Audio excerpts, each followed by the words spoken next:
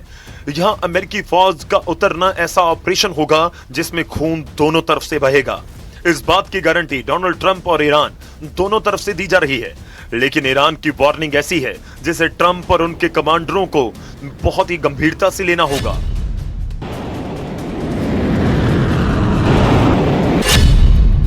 क्योंकि अब तो चेचन लड़ाके भी ईरान की तरफ से लड़ने को तैयार हो चुके हैं। पुतिन अब खुद इस युद्ध को कंट्रोल करने के लिए उतर चुके हैं। इस युद्ध में तुर्की पर भी सबकी नजरें हैं और एर्दोआन ने अरब देशों से कहा है कि वो इस युद्ध में शामिल ना हो। सऊदी अरब, यूएई और कतर का दौरा करने के बाद तुर्की के विदेश मंत्री को इस बात का एहसास हुआ कि ये सभी देश ईरान के खिलाफ युद्ध में उतरने के लिए तैयार हैं। अमेरिका और इजराइल की शुरू हुई इस जंग में अब सऊदी अरब, यूएई और कतर ईरान के खिलाफ नजर आ रहे हैं, जबकि तुर्की का रुख बता रहा है कि एर्दोआन अब मुस्तफा खामेनी के समर्थन में है। वहीं नाटो में स्पेन ने भी अमेरिका को बड़ा झटका दिया। स्पेन ट्रंप के युद्ध के खिलाफ शुरुआत से है। अब स्पेन ने कहा है कि वो अपने हवाई अड्डे और आसमान का इस्तेमाल इस युद्ध के लिए नहीं करने देगा।